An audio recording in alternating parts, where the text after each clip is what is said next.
1972 ਦੇ ਵਿੱਚ Gurdial Singh government Barjindra college ਦੇ ਵਿੱਚ ਪੰਜਾਬੀ ਦੇ ਪ੍ਰੋਫੈਸਰ ਬਣ ਗਏ। 1987 ਦੇ ਵਿੱਚ ਪੰਜਾਬੀ यूनिवर्सिटी ਦੇ रीजनल सेंटर बठिंडा विखे वो प्रोफेसर नियुक्त हुए। घर की जो परिस्थितियां थीं वो इस तरह चली कि मुझे स्कूल छोड़ना पड़ा।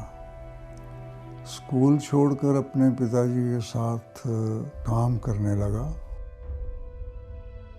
पिताजी कारपेंटर थे, लेकिन जो हमारे मुख्य अध्यापक थे स्कूल के, उनकी इच्छा के कारण ही 6-7 साल तक काम करते हुए भी मैंने अपनी पढ़ाई जारी रखी। सुबह से शाम तक 2 किलो से भी भारा जो हथौड़ा था वो मुझे चलाना पड़ता था, और दूसरे लकड़ी के जो औजार थे वो भी बहुत भारी थे। तो शरीर कमज़ोर था, लेकिन मेरे अंदर एक काम के लिए लगन और दृढ़ता थी कि मैं काम से कभी भागता नहीं था। सरदार गुरदयाल सिंह ने कहानियां नावलों के नाल-नाल वार्तक पुस्तकां ਅਤੇ 9 ਦੇ ਕਰੀਬ ਬਾਲ ਪੁਸਤਕਾਂ ਪਾਠਕਾਂ ਦੀ ਝੋਲੀ ਪਾਈਆਂ। ਗੁਰਦਿਆਲ ਸਿੰਘ ਨੂੰ ਅਸਲ ਪਛਾਣ ਮਿਲੀ ਸਨ 1964 ਦੇ ਵਿੱਚ, ਜਦੋਂ ਉਹਨਾਂ ਦੇ ਨਾਵਲ ਮੜੀ ਦਾ ਦੀਵਾ ਨੇ ਉਹਨਾਂ ਨੂੰ ਬਤੌਰ ਨਾਵਲਕਾਰ ਸਥਾਪਿਤ ਕੀਤਾ ਅਤੇ ਸੰਸਾਰ ਭਰ ਦੇ ਵਿੱਚ ਪ੍ਰਸਿੱਧੀ ਦਿਵਾਈ। ਨਾਵਲ ਮੜੀ ਦਾ ਦੀਵਾ ਦਾ ਰੂਸੀ ਭਾਸ਼ਾ ਦੇ ਵਿੱਚ ਤਰਜਮਾ ਵੀ ਹੋਇਆ, ਜਿਸ ਦੀਆਂ ਸੈਂਕੜੇ ਕਾਪੀਆਂ ਉੱਥੇ ਵਿਕੀਆਂ। ਇੰਨਾ ਹੀ ਨਹੀਂ, ਮੜੀ ਦਾ ਦੀਵਾ ਨਾਵਲ ਉੱਤੇ ਪੰਜਾਬੀ ਫਿਲਮ ਵੀ ਬਣੀ। ਸਮਾਜ ਦੇ ਦਬੇ ਕੁਚਲੇ ਲੋਕਾਂ ਲਈ ਕਲਮ ਚਲਾਉਣ ਵਾਲੇ ਨਾਵਲਕਾਰ ਗੁਰਦਿਆਲ ਸਿੰਘ ਦੀਆਂ ਕਹਾਣੀਆਂ ਸੱਗੀ ਫੁੱਲ, ਕੁੱਤਾ ਤੇ ਆਦਮੀ, ਬਗਾਨਾ ਪਿੰਡ, ਕਰੀਰ ਦੀ ਡਿੰਗਰੀ ਅਤੇ ਨਾਵਲਾਂ ਦੇ ਵਿੱਚੋਂ ਮੜੀ ਦਾ ਦੀਵਾ, ਅੱਧ ਚਾਂਦਨੀ ਰਾਤ ਅਤੇ ਪਰਸਾ ਨੇ ਉਹਨਾਂ ਨੂੰ ਪੰਜਾਬੀ ਸਾਹਿਤ ਦਾ ਧਰੂਤਾਰਾ ਬਣਾਇਆ।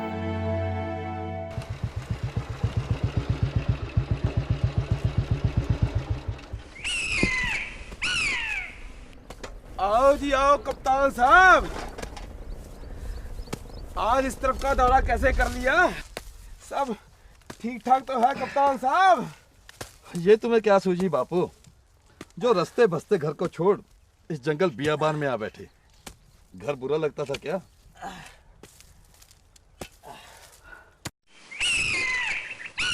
अरे भाई, केशधारी कब से सज गया तू? क्यों, तुम्हें इतराज है क्या? ना ना, मुझे भला क्यों इतराज होने लगा? इतराज ना होता तो पूछते ही क्यों? इतराज तो पूरा है बापू।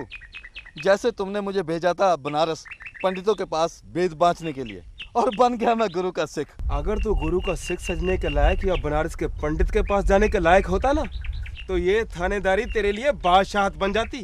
पुलिस की नौकरी करके मैंने कोई गुनाह कर दिया बापू? ना ना, गुनाह तूने काहे का किया? ये तो महापुण्य का काम है। लोगों की औरत को नंगा करके थाने में पीटो तो पंचायत आ जाती है राजीनामा करने के लिए। ओ, तुमने बसंती के बारे में बताया ही नहीं बापू। पहले बता देते तो 1 दिन की भी कैद ना होने देता, बरी करवा देता बरी, और केस भी ऐसा बनवाता कि कोई भी कुछ न कर पाता। जैसे तुम तो हर दूसरे तीसरे महीने हमारा हालचाल पूछने चले आते थे। हम ही मूर्ख थे जो तुम्हें बताया नहीं। बसंती का क्या, उसने अपने किए का फल भुगता है। बेकसूर तो था नहीं जो किसी से भी सजा माफी की भीख मांगता फिरे।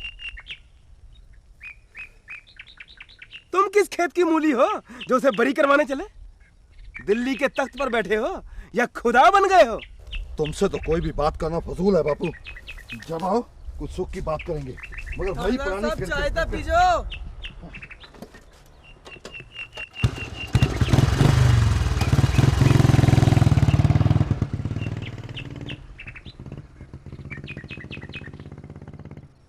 मैं परसा नावल का नायक परसा, अपनी मर्जी का मालिक।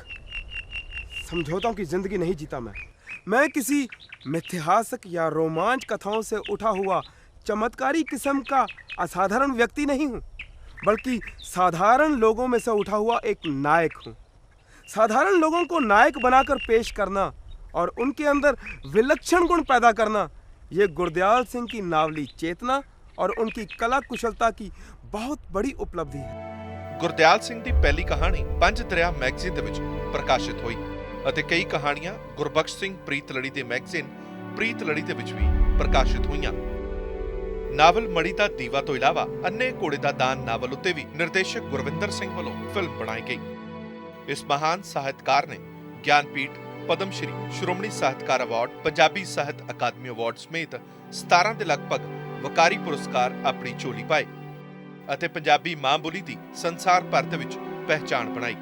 ਗਿਆਨਪੀਠ ਪੁਰਸਕਾਰ 1999 ਅਤੇ ਪਦਮ ਸ਼੍ਰੀ ਅਵਾਰਡ 1998 ਦੇ ਵਿੱਚ ਮਿਲਿਆ। ਅਧਿਆਪਕ ਰਹੇ ਗੁਰਦਿਆਲ ਸਿੰਘ ਪੰਜਾਬੀ ਯੂਨੀਵਰਸਿਟੀ ਦੇ ਪ੍ਰੋਫੈਸਰ ਵਜੋਂ ਸਾਲ 1995 ਦੇ ਵਿੱਚ ਸੇਵਾ ਮੁਕਤ ਹੋਏ।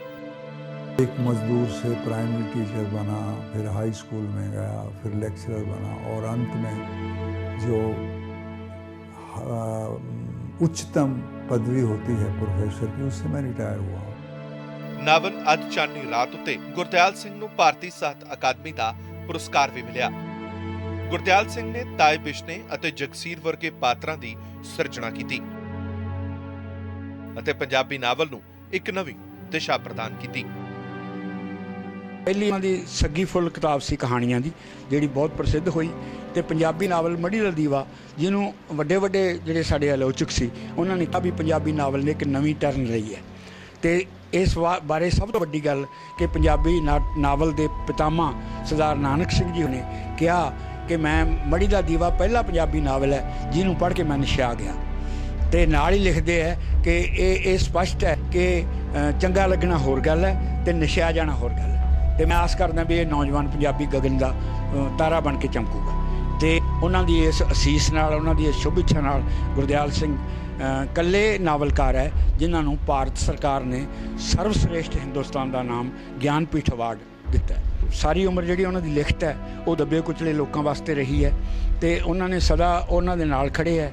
ਜਿਹੜੇ ਹਾਲਾਤ ਬਦਲਦੇ ਰਹੇ, ਮੈਂ ਕਿਸੇ ਹੋਰ ਨਾਵਲਿਸਟ ਦਾ ਨਾਂ ਨਹੀਂ ਲੈਂਦਾ, ਪਰ ਬਹੁਤ ਨਾਵਲਿਸਟ ਤੇ ਲਿਖਾਰੀ ਇਹੋ ਜਿਹੇ ਹੈਗੇ ਹੈ ਜਿਹੜੇ ਸਮੇਂ-ਸਮੇਂ ਤੇ ਤਹਿਰੀਕਾਂ ਚੱਲਦੀਆਂ ਦੇ ਨਾਲ ਚੱਲਦੇ ਰਹੇ। ਪਰ ਗੁਰਦਿਆਲ ਸਿੰਘ ਇੱਕ ਇਸ ਤਰ੍ਹਾਂ ਦਾ ਬੰਦਾ ਸੀਗਾ ਜਿਹਨੇ ਨਾ ਤਾਂ ਆਪਦੇ ਉਹਦੇ ਸਾਹਿਤ ਵਿੱਚ ਨਾਅਰਾ ਸੀ ਕਿਸੇ ਦੇ ਹੱਕ 'ਚ, ਲੇਕਿਨ ਉੱਚੀ ਨਾਅਰੇ ਨਹੀਂ ਲੱਗੇ, ਪਰ ਸਾਰੀਆਂ ਦੀਆਂ ਸਾਰੀਆਂ ਰਚਨਾਵਾਂ ਉਹਨਾਂ ਦੀਆਂ ਗਰੀਬ ਤੇ ਦੱਬੇ ਕੁਚਲੇ ਲੋਕਾਂ ਸੀ। ਤੇ ਇਹ ਪਹਿਲਾ ਨਾਵਲਿਸਟ ਸੀ ਜਿਹਨੇ ਮਿਡਲ ਕਲਾਸ ਨੂੰ ਛੱਡ ਕੇ, ਸਰਦਾਰ ਨਾਨਕ ਸੂਰੀ ਮਿਡਲ ਕਲਾਸ ਦੇ ਨਾਵਲਿਸਟ ਸੀ, ਸਰਦਾਰ ਜਸਵੰਤ ਸਿੰਘ ਕੰਵਲ ਕਰਸਾਣੀ ਨਾਵਲਿਸਟ ਸੀ। ਇਹਨਾਂ ਨੇ ਨਿਰੋਲ ਮਜ਼ਦੂਰੀ ਦਾ, ਮਜ਼ਦੂਰਾਂ ਨੂੰ ਹੀਰੋ ਇਹਨਾਂ ਦਾ ਜਗਸੀਰ ਸੀਗਾ ਜਿਹੜਾ ਕਿ ਇੱਕ ਸੀਰੀ ਸੀ, ਮਜ਼ਹਬੀ ਸਿੱਖ ਸੀ। ਉਹ ਸਭ ਤੋਂ ਵੱਧ ਪੁਲਰ ਸਾਡੇ ਸਾਹਿਤ 'ਚ ਹੋਇਆ।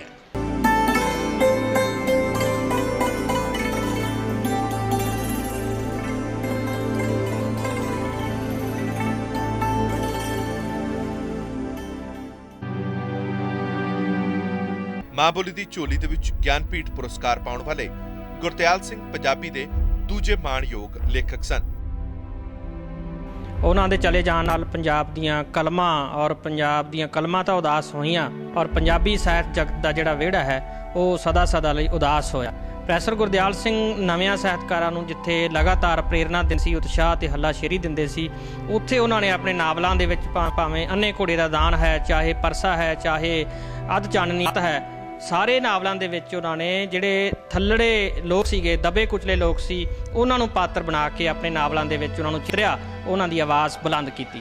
ਪ੍ਰੋਫੈਸਰ ਗੁਰਦਿਆਲ ਸਿੰਘ ਦੇ ਤੁਰ ਜਾਣ ਨਾਲ ਪੰਜਾਬੀ ਨਾਵਲ ਦੇ ਸਫ਼ਰ ਦਾ ਇੱਕ ਪੰਧ ਕਹਿ ਲਓ ਜਾਂ ਇੱਕ ਯੁੱਗ ਸਮਾਪਤ ਹੋ ਗਿਆ ਔਰ ਪੰਜਾਬੀ ਸਾਹਿਤ ਦੇ ਵਾਸਤੇ ਬਹੁਤ ਵੱਡਾ ਘਾਟਾ ਜਿਹੜਾ ਭਵਿੱਖ ਦੇ ਵਿੱਚ ਛੇਤੀ ਕੀਤਿਆਂ ਪੂਰਾ ਨਹੀਂ ਹੋ ਸਕਦਾ। ਮੈਂ ਉਹਨਾਂ ਸ਼ਬਦਾਂ ਦੀ ਤਾਇਦ ਕਰਦਾ ਜੋ ਡਾਕਟਰ ਬਲਜਿੰਦਰ ਸਿੰਘ ਜੀ ਨੇ ਉਹਨਾਂ ਨੂੰ ਸ਼ਰਧਾਂਜਲੀ ਭੇਂਟ ਕਰਦੇ ਹੋਏ ਕਹੇ ਨੇ ਕਿ ਜਿਸ ਤਰ੍ਹਾਂ ਸਰਦਾਰ ਗੁਰਦਿਆਲ ਸਿੰਘ ਨੇ ਬਿਲਕੁਲ ਹੀ ਸਮਾਜ ਦੇ ਦੱਬੇ ਕੁਚਲੇ ਲੋਕਾਂ ਦੀ ਇੱਕ ਆਵਾਜ਼ ਬਣਨ ਦੀ ਜਿਹੜੀ ਕੋਸ਼ਿਸ਼ ਕੀਤੀ ਹੈ, ਇਕੱਲਾ ਕੋਸ਼ਿਸ਼ ਹੀ ਨਹੀਂ ਕੀਤੀ ਬਲਕਿ ਦੱਬੇ ਕੁਚਲੇ ਲੋਕਾਂ ਦੀ ਇੱਕ ਆਵਾਜ਼ ਦੇਣ ਦਾ ਵੀ ਜਿਹੜਾ ਯਤਨ ਕੀਤਾ ਹੈ ਔਰ ਬਹੁਤ ਲੰਬਾ ਸਮਾਂ ਲਗਭਗ 5 ਦਹਾਕੇ ਤੋਂ ਵੀ ਉੱਪਰ ਪੰਜਾਬੀ ਭਾਸ਼ਾ ਦੀ ਜਿਸ ਤਰ੍ਹਾਂ ਦੀ ਉਹਨਾਂ ਨੇ ਸੇਵਾ ਕੀਤੀ ਹੈ ਉਹਦੀ ਪ੍ਰਫੁੱਲਤਾ ਦੇ ਲਈ ਇਹ ਇਤਿਹਾਸ ਦੇ ਸੁਨਹਿਰੀ ਅੱਖਰਾਂ ਦੇ ਵਿੱਚ ਲਿਖਿਆ ਜਾਏਗਾ। ਸਰਦਾਰ ਗੁਰਦਿਆਲ ਸਿੰਘ ਜੀ ਬਹੁਤ ਹੀ ਮਹਾਨ ਸ਼ਖਸੀਅਤ ਰਹੇ ਹਨ। ਉਹਨਾਂ ਨੇ ਆਪਣੀਆਂ ਬਹੁਤ ਹੀ ਕੀਮਤੀ ਰਚਨਾਵਾਂ ਰਚ ਕੇ ਪੰਜਾਬੀ ਸਾਹਿਤ ਨੂੰ ਬਹੁਤ ਵੱਡੀ ਦੇਣ ਦਿੱਤੀ ਹੈ। ਉਹਨਾਂ ਨੇ ਜੋ ਉਹਨਾਂ ਦੀ ਇਹ ਦੇਣ ਹੈ ਉਹਦਾ ਕੋਈ ਜੋੜ ਨਹੀਂ ਹੈ ਐਂਡ ਉਹਨਾਂ ਨੂੰ ਸਰਕਾਰ ਵੱਲੋਂ ਇਸ ਵਾਸਤੇ ਸਾਹਿਤ ਅਕਾਦਮੀ ਅਵਾਰਡ, ਗਿਆਨਪੀਠ ਅਵਾਰਡ ਅਤੇ ਪਦਮ ਸ਼੍ਰੀ ਵਜੋਂ ਵੀ ਨਵਾਜਿਆ ਜਾ ਚੁੱਕਾ ਹੈ। ਉਹਨਾਂ ਦਾ ਵਿਛੋੜਾ ਪੰਜਾਬ ਦੇ ਸੂਬੇ ਲਈ, ਭਾਰਤ ਜਗਤ ਲਈ ਅਤੇ ਖਾਸ ਤੌਰ ਤੇ ਸਾਹਿਤ ਜਗਤ ਲਈ ਇੱਕ ਕਦੇ ਵੀ ਨਾ ਪੂਰਾ ਹੋਣ ਵਾਲਾ ਇਹ ਘਾਟਾ ਹੈ। ਹੁਣ ਤੱਕ ਇਹੀ ਕਿਹਾ ਜਾਂਦਾ ਸੀ ਕਿ ਪੰਜਾਬੀ ਸਾਹਿਤ ਜਿਹੜਾ ਹੈ ਉਹ ਮਾਝੀ ਦੇ ਵਿੱਚ, ਪੰਜਾਬੀ ਦੀ ਟਕਸਾਲੀ ਬੋਲੀ ਹੈ ਉਹ ਮਾਝੀ ਹੈ, ਉਹਦੇ ਵਿੱਚ ਹੀ ਲਿਖਿਆ ਜਾਣਾ ਚਾਹੀਦਾ ਹੈਗਾ। ਪਰ ਗੁਰਦਿਆਲ ਸਿੰਘ ਨੇ ਕਮਲ ਸਾਹਿਬ ਤੋਂ ਬਾਅਦ ਇਹ ਗੱਲ ਸਾਡੇ ਸਾਰੇ ਪੰਜਾਬੀਆਂ ਵਿੱਚ ਪਹੁੰਚਾ ਦਿੱਤੀ ਗਈ ਕਿ ਜਿੰਨੀ ਮਾਝੀ ਸਮਰੱਥ ਸੀ ਪੰਜਾਬੀ ਸਾਹਿਤ ਦੇ ਲਈ, ਪੰਜਾਬੀ ਗਲਪਕਾਰੀ ਲਈ, ਉਨੀ ਹੀ ਜਿਹੜੀ ਹੈ ਮਲਵਈ ਸਮਰੱਥ ਹੈ। ਪਰ ਮਾਲਵੇ ਕੋਲ ਹੁਣ ਬਹੁਤਾ ਸਾਰਾ ਇਲਾਕਾ ਹੋਣ ਕਰਕੇ ਹੁਣ ਬਹੁਤੇ ਲੇਖਕ ਜਿਹੜੇ ਹੈਗੇ ਆ ਉਹ ਮਲਵਈ ਭਾਸ਼ਾ 'ਚ ਲਿਖ ਰਹੇ ਆ। ਇਹ ਗੁਰਦਿਆਲ ਸਿੰਘ ਦੀ ਹੀ ਵੱਡੀ ਦੇਣ ਹੈ ਸੀ। ਪ੍ਰੋਫੈਸਰ ਸਾਹਿਬ ਦੇ ਅਚਾਨਕ ਪਿਛਲੇ ਦਿਨਾਂ 'ਚ ਜਿਹੜੀ ਉਹਨਾਂ ਦੀ ਮੌਤ ਹੋਈ ਹੈ, ਮੈਂ ਸਮਝਦਾ ਵੀ ਇਹਦੇ ਨਾਲ ਸਮੁੱਚਾ ਜਿਹੜਾ ਪੰਜਾਬੀ ਸਾਹਿਤ ਜਗਤ ਹੈ ਉਹ ਉਦਾਸ ਹੈ, ਸੋਗ ਵਿੱਚ ਹੈ, ਕਿਉਂਕਿ ਉਸ ਤਰ੍ਹਾਂ ਦੇ ਲੇਖਕ ਪੈਦਾ ਹੋਣੇ ਸਦੀਆਂ ਬਾਅਦ ਹੀ ਹੁੰਦੇ ਨੇ। ਔਰ ਜਿਸ ਤਰ੍ਹਾਂ ਉਹਨਾਂ ਨੇ ਦੱਬੇ ਕੁਚਲੇ ਲੋਕਾਂ ਦੀ ਗੱਲ ਕੀਤੀ, ਪਹਿਲਾਂ ਕਿਸੇ ਨੇ ਪੰਜਾਬੀ ਵਿੱਚ ਇਸ ਤਰ੍ਹਾਂ ਕਿਸੇ ਲੇਖਕ ਨੇ ਵੀ ਗੱਲ ਨਹੀਂ ਕੀਤੀ ਸੀ। ਹਾਲ ਹੀ ਦੇ ਵਿੱਚ ਉਹਨਾਂ ਦੀ ਸਵੈ ਜੀਵਨੀ ਨਿਆਣਮੱਤੀਆਂ ਅੰਗਰੇਜ਼ੀ ਦੇ ਵਿੱਚ ਅਨੁਵਾਦ ਹੋ ਕੇ ਛਪੀ ਹੈ। ਜ਼ਿਕਰ ਖਾਸ ਹੈ ਕਿ ਭਾਰਤੀ ਸਾਹਿਤ ਅਕਾਦਮੀ ਨਵੀਂ ਦਿੱਲੀ ਵੱਲੋਂ ਉਹਨਾਂ ਲਈ ਲਾਈਫ ਫੈਲੋਸ਼ਿਪ ਦਾ ਐਲਾਨ ਕੀਤਾ ਹੋਇਆ ਸੀ, ਜਿਸ ਨੂੰ ਜੈਤੋ ਸਥਿਤ ਪੰਜਾਬੀ ਯੂਨੀਵਰਸਿਟੀ ਦੇ ਕੌਂਸਟੀਚਿਊਟ ਕਾਲਜ ਵਿਖੇ ਅਕਾਦਮੀ ਵੱਲੋਂ ਆਉਂਦੇ ਦਿਨਾਂ ਦੇ ਵਿੱਚ ਉਹਨਾਂ ਦੇ ਆਪਣੇ ਲੋਕਾਂ ਦੇ ਵਿੱਚ ਸ਼ਾਨਦਾਰ ਸਮਾਗਮ ਕਰਕੇ ਪ੍ਰਦਾਨ ਕੀਤਾ ਜਾਣਾ ਸੀ। ਪਰ ਉਸ ਤੋਂ ਪਹਿਲਾਂ ਹੀ ਗੁਰਦਿਆਲ ਸਿੰਘ ਇਸ ਫਾਨੀ ਸੰਸਾਰ ਨੂੰ ਅਲਵਿਦਾ ਕਹਿ ਗਏ। ਪ੍ਰੋਫੈਸਰ ਗੁਰਦਿਆਲ ਸਿੰਘ ਪੰਜਾਬੀ ਸਾਹਿਤ ਦੇ ਖੇਤਰ ਵਿੱਚ ਦਬੇ ਕੁਚਲੇ ਲੋਕਾਂ ਦੀ ਜ਼ੁਬਾਨ ਬਣੇ। ਉਹਨਾਂ ਨੇ ਉਹਨਾਂ ਲੋਕਾਂ ਦੇ ਅਹਿਸਾਸਾਂ ਨੂੰ ਚਿਤਰਿਆ, ਉਹਨਾਂ ਦੀਆਂ ਉਮੰਗਾਂ ਤੇ ਘਾਟਾਂ ਦੀ ਆਵਾਜ਼ ਬਣੇ ਜਿਨ੍ਹਾਂ ਬਾਰੇ ਪਹਿਲਾਂ ਪੰਜਾਬੀ ਵਿੱਚ ਕਦੇ ਕੁਝ ਨਹੀਂ ਸੀ ਲਿਖਿਆ ਗਿਆ।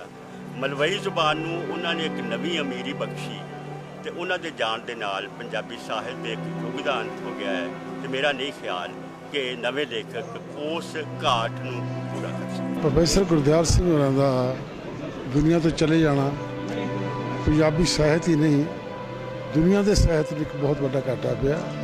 ਨਾਵਲਿਸਟ, ਨਾਵਲਕਾਰ ਸਾਰੀ ਦੁਨੀਆ ਤੇ ਹੋਣਗੇ ਨੇ, ਪਰ ਪੰਜਾਬੀ ਦੇ ਵਿੱਚ ਜੋ ਪ੍ਰੋਫੈਸਰ ਗੁਰਦਿਆਲ ਸਿੰਘ ਹੋਰਾਂ ਨੇ ਸੱਚੀ, ਸਹੀ ਔਰ ਡੂੰਘਾਈ ਨਾਲ ਗਰੀਬ ਔਰ ਦਰੜੇ ਹੋਏ ਤਬਕੇ ਦੀ ਜੋ ਗੱਲ ਕੀਤੀ ਹੈ ਔਰ ਅੰਦਰੋਂ ਬੜੀ ਦਲੇਰੀ ਨਾਲ ਕਿਸੇ ਨੇ ਹੋਰ ਨਹੀਂ ਕੀਤੀ। ਮੈਂ ਸਮਝਦਾ ਕਿ ਜੇ ਅਸੀਂ ਸਰਵਸ਼੍ਰੇਸ਼ਟ ਨਾਵਲਕਾਰ ਕਹਿ ਦਈਏ ਅਸੀਂ ਪੰਜਾਬੀ ਦਾ ਗੁਰਦਿਆਲ ਸਿੰਘ ਹੋਰਾਂ ਨੂੰ, ਤੇ ਇਹਦੇ ਵਿੱਚ ਕੋਈ ਹੱਥਕਥਨੀ ਨਹੀਂ ਹੋਏਗੀ।